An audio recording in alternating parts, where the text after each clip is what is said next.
Hall County Sports is also brought to you in part by Green Ford on Browns Bridge Road in Gainesville. Check out the latest deals, and remember, when you go Green Ford. By Turner Wood & Smith, serving the insurance needs of our area for over 100 years. And by McKellar Road United Methodist Church on McKellar Road in Oakwood. Loving Christ, loving people, and helping people love Christ.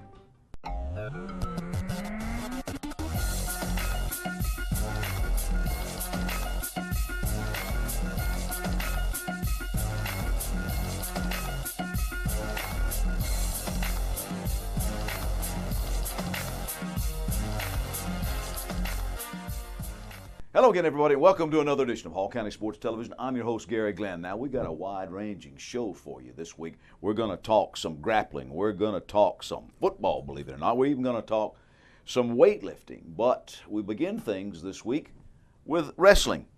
And it was a successful defense of their Hall County title for the North Hall team as the Trojans win a perfect 7-0 in the Hall County duels held this past weekend at West Hall. Chesterton was runner-up at 6-1 for the tournament, while the host team was third at 5-2, and Johnson made a huge improvement to finish 4-3 and in fourth place.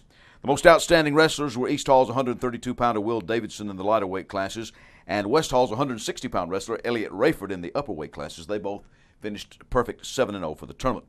North Hall's Michael Carew won his third straight Hall County Wrestling Championship crown and finished unbeaten as well. North Hall also had individual champions at 113 pounds with Michael Retrib, who went 7-0, at 170 pounds with 6-1 Nick Whitmire, and at 195 pounds with 6-0 Isaiah Hale.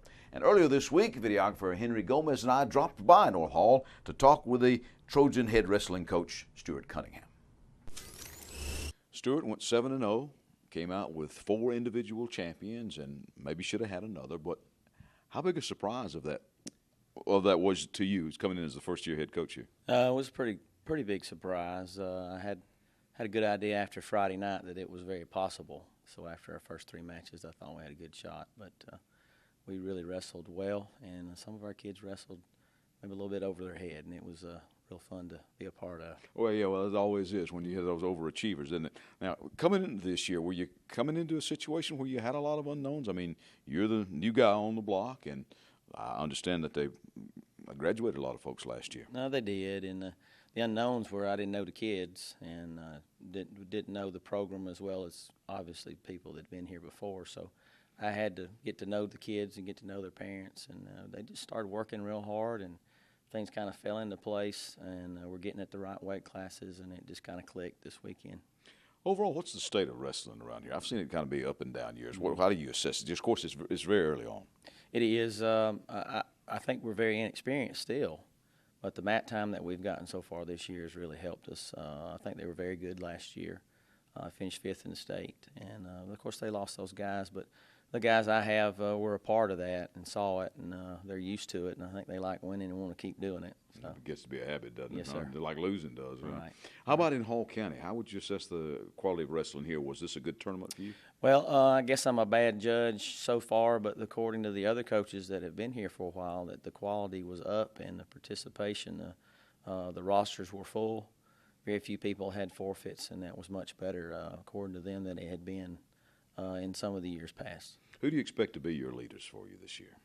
Well, I think Michael Carew is one of the juniors. Who's it's third straight Hall County, wasn't it? It was. He has to be our leader, needs to be, and has been. And then we have some others that are right there supporting him, and Nick Whitmire and some other guys. And I'll forget somebody if I start listing all the names, but they've really come along. I think our guy that wrestles 220 and heavyweight for us has really matured, Randy Galvin, and Isaiah Hale had a very good tournament as well. And our 113, Michael Rytrup, didn't lose a match. So those guys have really set a strong example, and they just need to keep doing it inside the room. What you got coming up? We have the Oconee Duels at Oconee High School Saturday morning. All right. Well, you have another handle on how you are after that, huh? We will. We'll know ourselves a little better then. All right. Good luck to you this year. Thank you, Gary. A couple of other wrestling notes for you. Also last week in a dual match, Chesterton defeated West Hall 43-30. Gavin Cunningham, Anthony Aguilar, Austin Donaldson, and Isaac Alarcorn all won their matches by pins. At the King of the Mountain Wrestling Tournament in Towns County recently, Riverside's 160-pounder Nick Fernandez went 4-0 and was the tournament champion. At 138, Austin Lucas was 4-1 and finished in third place, as did Carl Williams at 195. In a match against a couple of South Carolina schools, Riverside absorbed team losses, but Patrick Sung filled in for banged-up team captain Josh Sheik and won both matches by pin at 152. Senior Taylor Harden pinned both his opponents in the first period in the 220s, and Fernandez improved his record to 11-0 this season. At that time, it had yet to give up a takedown at that point. We go back to the gridiron when we return. You've decided it's time to get in shape. Now let Falcon Parkway Fitness in Flowery Branch help you achieve your goal. Open since 2000, Falcon Parkway Fitness features free weights, exercise machines, group fitness classes, as well as personal training in a fun family environment with childcare, lockers, showers, and 24-hour access. Come by for a free consultation with a certified personal trainer. And just next door, check out Optimum Body Care Day Spa with massage, facials, and waxing, or K. Michael's Salon for hair and nail care. Falcon Parkway Fitness is your hometown family gym, located in Flowery Branch, right behind the public shopping center. We're back. I'm Gary Glenn, and this is Hall County Sports, and we are talking local football this particular segment, which is back in town this Friday at Gainesville City Park, Bobby Gruen Field, for the second annual FCA football game, which will pit seniors from various local schools against one another in the final football game of the season for the local folks around here. And we bring to the show now the multi-area director for North Georgia's FCA, Jason Lester, over there in the gray, and right next to me, one of his chief assistants in FCA ministry, missionary Clint Fair. Now, minister and missionary, both of you guys do a lot of both of that kind of thing, don't you? Absolutely. That's right. Yes, sir. Okay, first of all, I guess we need to kind of recap about how all of this got started. So, Clint, the first one was last year and proved to be pretty good a success for you guys. Absolutely, it was.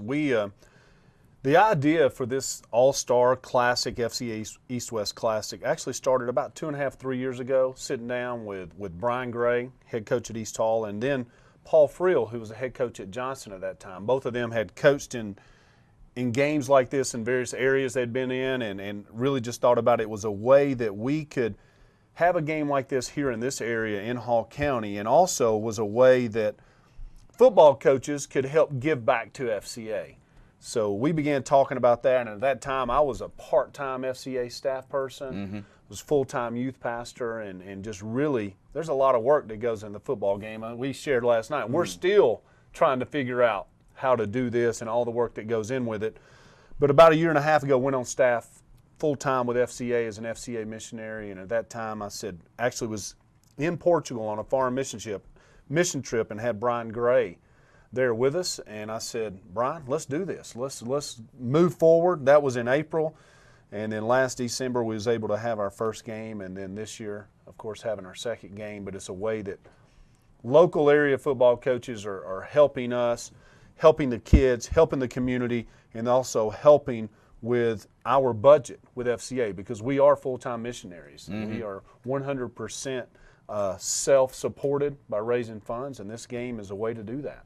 And Jason, I understand you got a pretty good corporate sponsor this year, but somebody that's been involved with the Fellowship of Christian Athletes in a number of ways, Chick-fil-A. Yeah, Chick-fil-A and FCA go hand in hand. I mean, everything we do, their mission statement goes very, very, very close with FCA and what we do. And so Bobby Shoemaker, who runs the Gainesville Chick-fil-A here locally, is on our board. Andrew Farr, who's down at in Oakwood, and of course Frank Harney too. All three of those guys support us tremendously, have in the past, and so it just made sense for us to kind of put those two together. And last year Wells Fargo was a corporate sponsor, was incredible. But I think with Chick-fil-A, we're probably getting a little bit more as far as advertising, a little bit more exposure at each one of those stores, which I think will help us on Friday night with the football game. Jason, let's get some of the particulars out of the way. When does it start? How much it costs, and all that kind of thing? Yeah, well, Friday night, pre-game's around 7 o'clock. Kickoff is 7:30, and you can pre-order tickets for $4, but $7 at the gate, which is a normal Friday night game. Actually, it's cheaper than playoff football, so we wanted to kind of keep it there. So hopefully that'll encourage a lot of the folks in the community to come out and see the game. And what are the local schools that's going to be involved, Clint? Well, this year we've actually added, last year we had Hall County and Banks County, which was 10 high schools. This year we've added Jackson County. They came on board, very excited about that. So we have Commerce and Jackson County will be playing on the west side, and then Jefferson and East Jackson will be playing on the east side. We decided to split Jackson County, kind of get a little rivalry going there. Sure.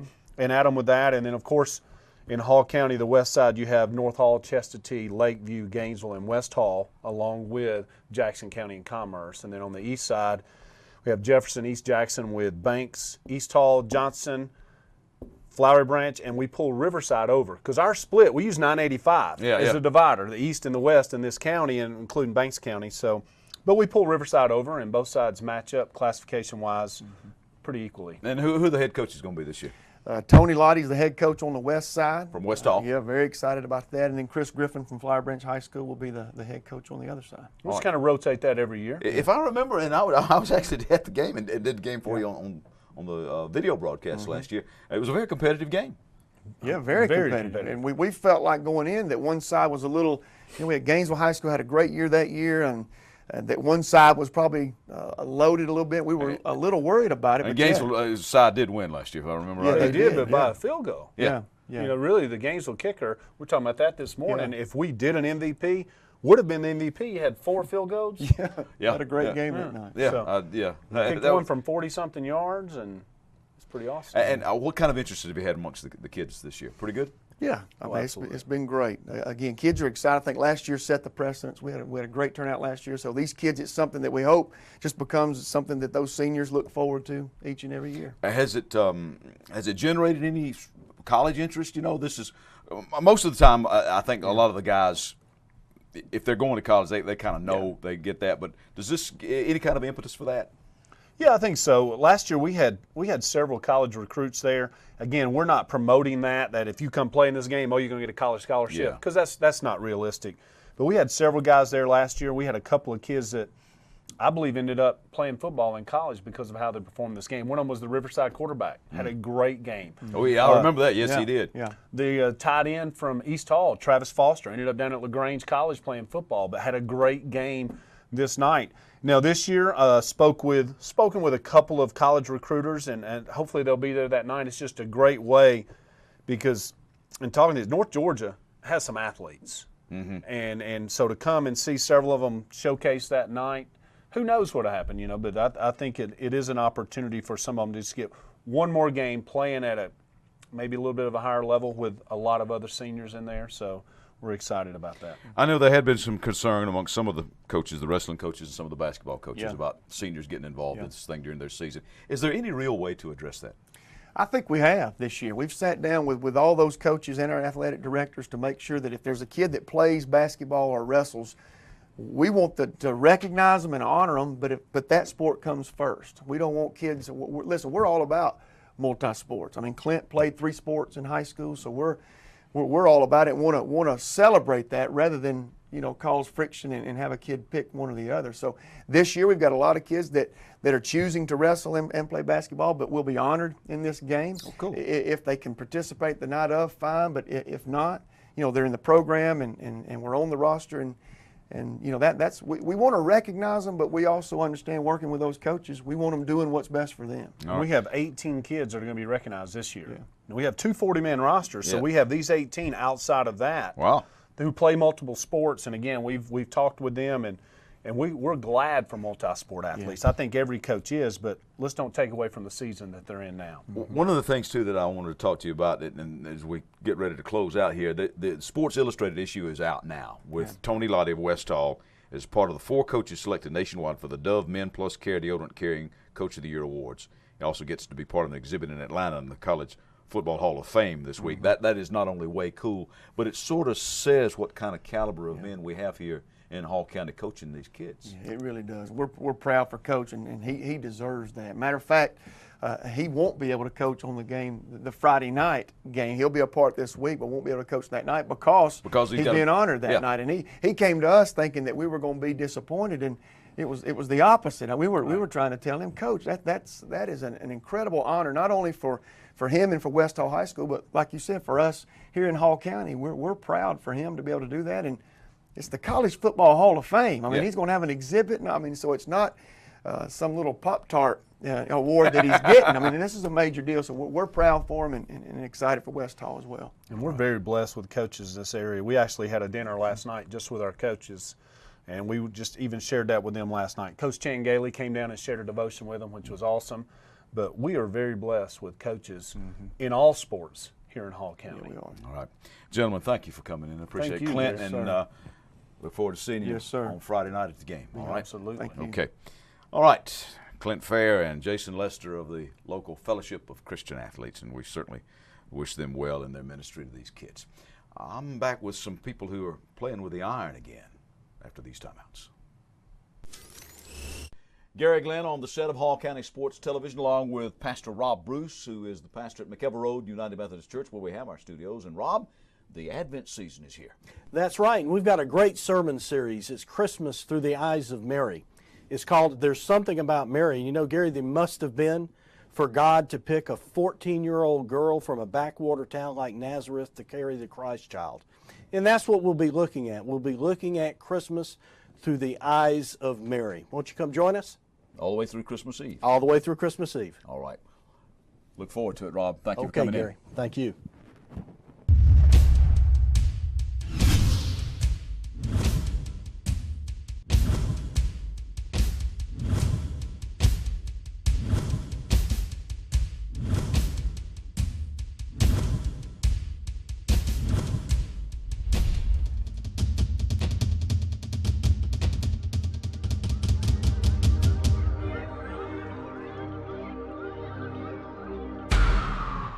We're back. I'm Gary Glenn. This is Hall County Sports. Now, you've probably heard it said that sometimes a team is more than the sum of its parts. But when the individual parts of a team are pretty good, then the team ought to be pretty good as well. And Iron Beast Gym co-owner Marcel Allen of Gainesville discovered how true that was this past weekend when he assembled an all-star push-pull, that's bench press and deadlift team of powerlifters, bench press specialists, a strongman competitor, and a novice lifter, all under the title of Team 1%.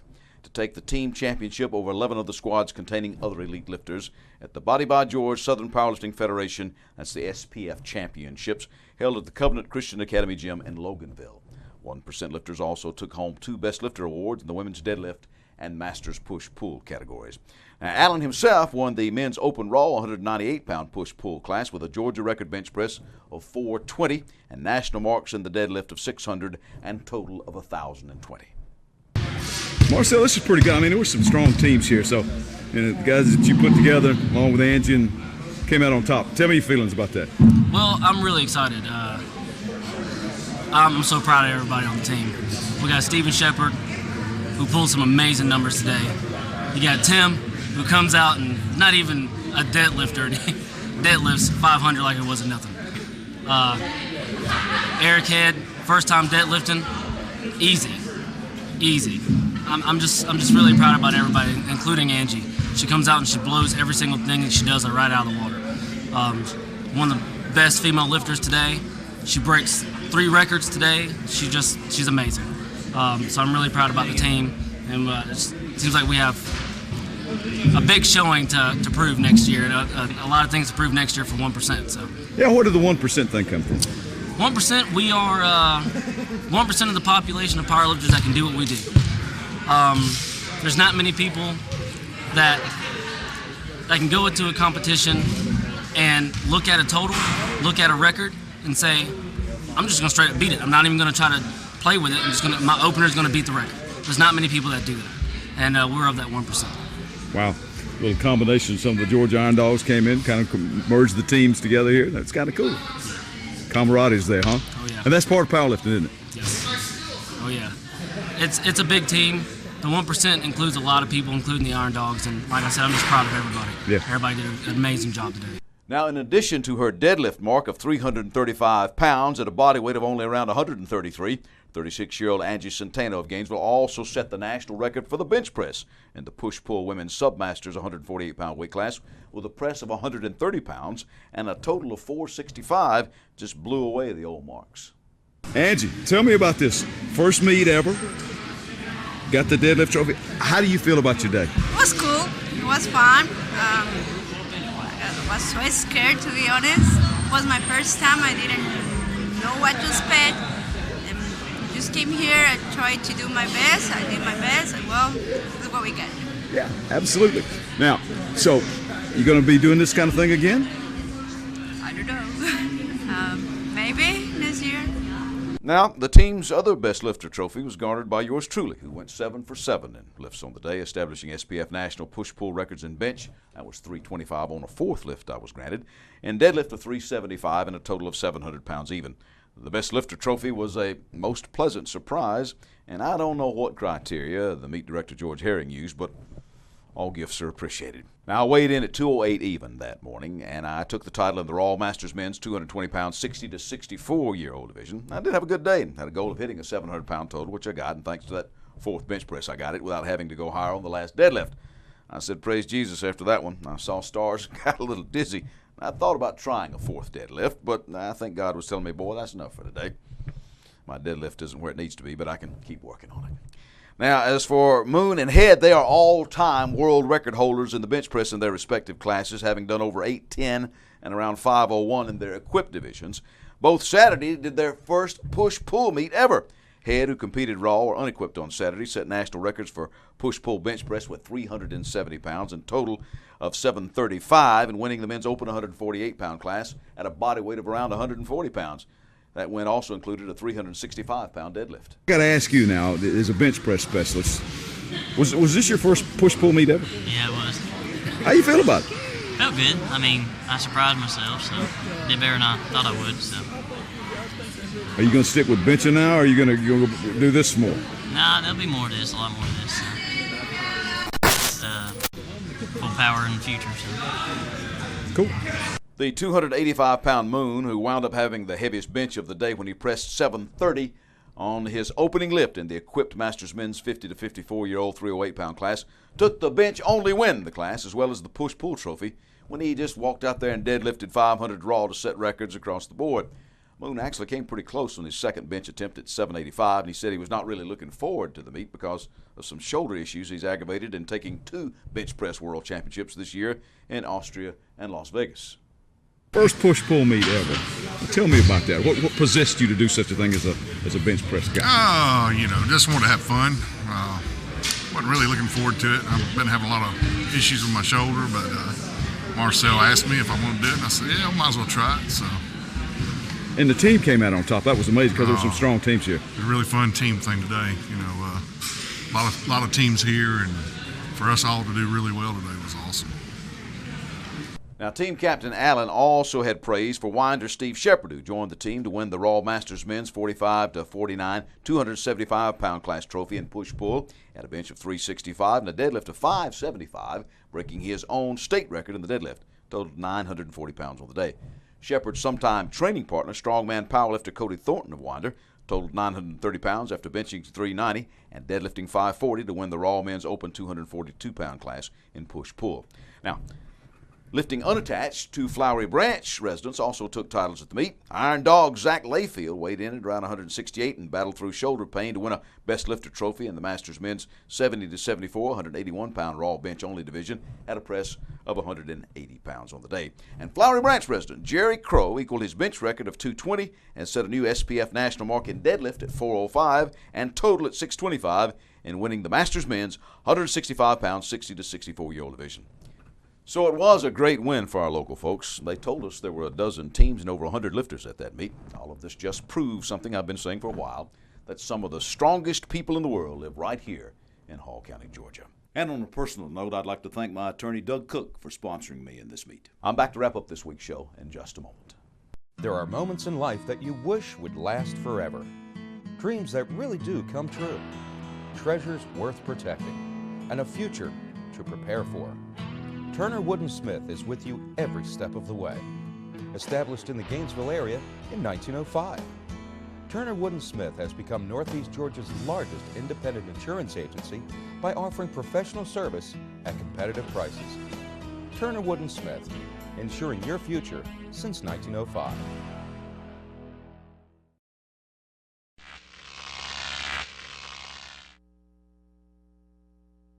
Well, we're going to go back to football briefly to start off our wrap-up for this week. Riverside Military Academy head coach Gary Downs recently served as the head coach of the XL 212 Middle School All-Star Game. Downs led the black team, also nicknamed the Dark Side, to a 26-21 overtime victory over the white team. That game played Saturday, December the 6th at Fellowship Christian High School in Roswell. Meanwhile, Riverside defensive coordinator Kelly Davis was selected defensive coordinator for the high-impact football All-Star Game in Regina, Saskatchewan, up in Canada. That team consisted of high school all-stars from across that nation. Now, the event wrapped up this past Monday. It was sponsored by the Saskatchewan Roughriders of the Canadian Football League. Kudos to folks who were named recently to the Region 7 AAA All-Region football teams. West Hall coach Tony Lottie, we talked about him, what a great job he's done, was named as the Region Coach of the Year. Linebacker Taekwon Statham of the Spartans was named Defensive Player of the Year, and the Offensive Player of the Year was East Hall quarterback Devin Watson. Making the offensive first team were East Hall running back Jacques Ash, wide receiver Junior Lee, and tight end Rex Ferguson of the Vikings, as well as offensive lineman Blaine Satterfield and punter Anthony Lottie of West Hall. On the defense, first teamers were defensive lineman Justin Derrico, linebacker Ty Statham, and linebacker Jacob Taylor, defensive back Tristan Hester, and kicker Brad Hodgson, all of those from West Hall, as well as East Hall's defensive linemen Alan Silva and Jose Jackson, and Viking defensive back Jacqueline Hopkins.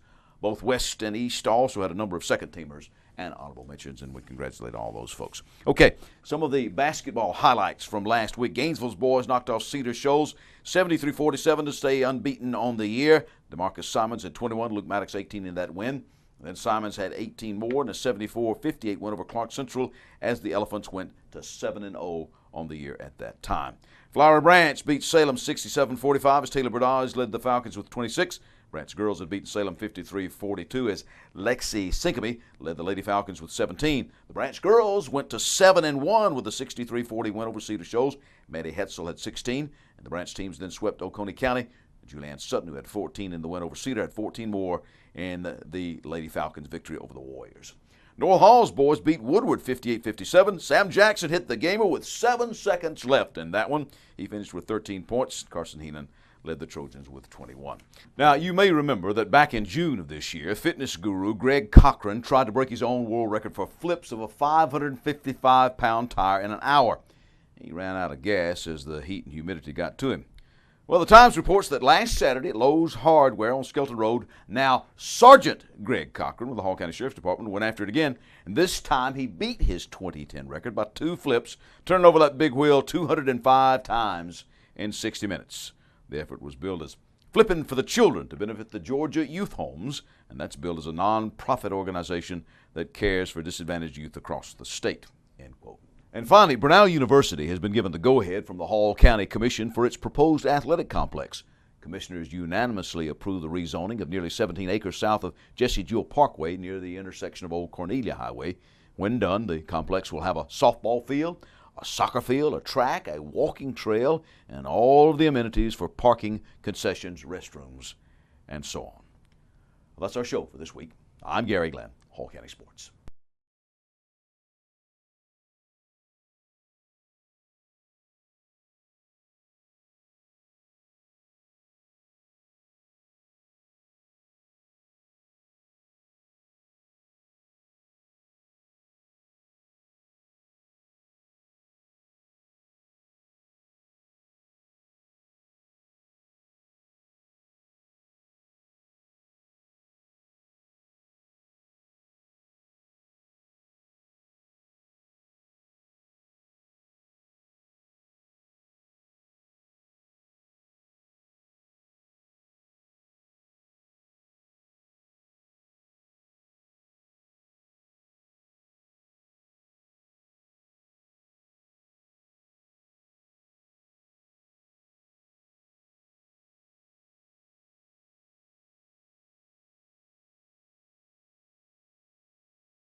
Hall County Sports is also brought to you in part by Green Ford on Browns Bridge Road in Gainesville. Check out the latest deals, and remember, when you go Green Ford. By Turner Wood & Smith, serving the insurance needs of our area for over 100 years. And by McKever Road United Methodist Church on McKever Road in Oakwood. Loving Christ, loving people, and helping people love Christ.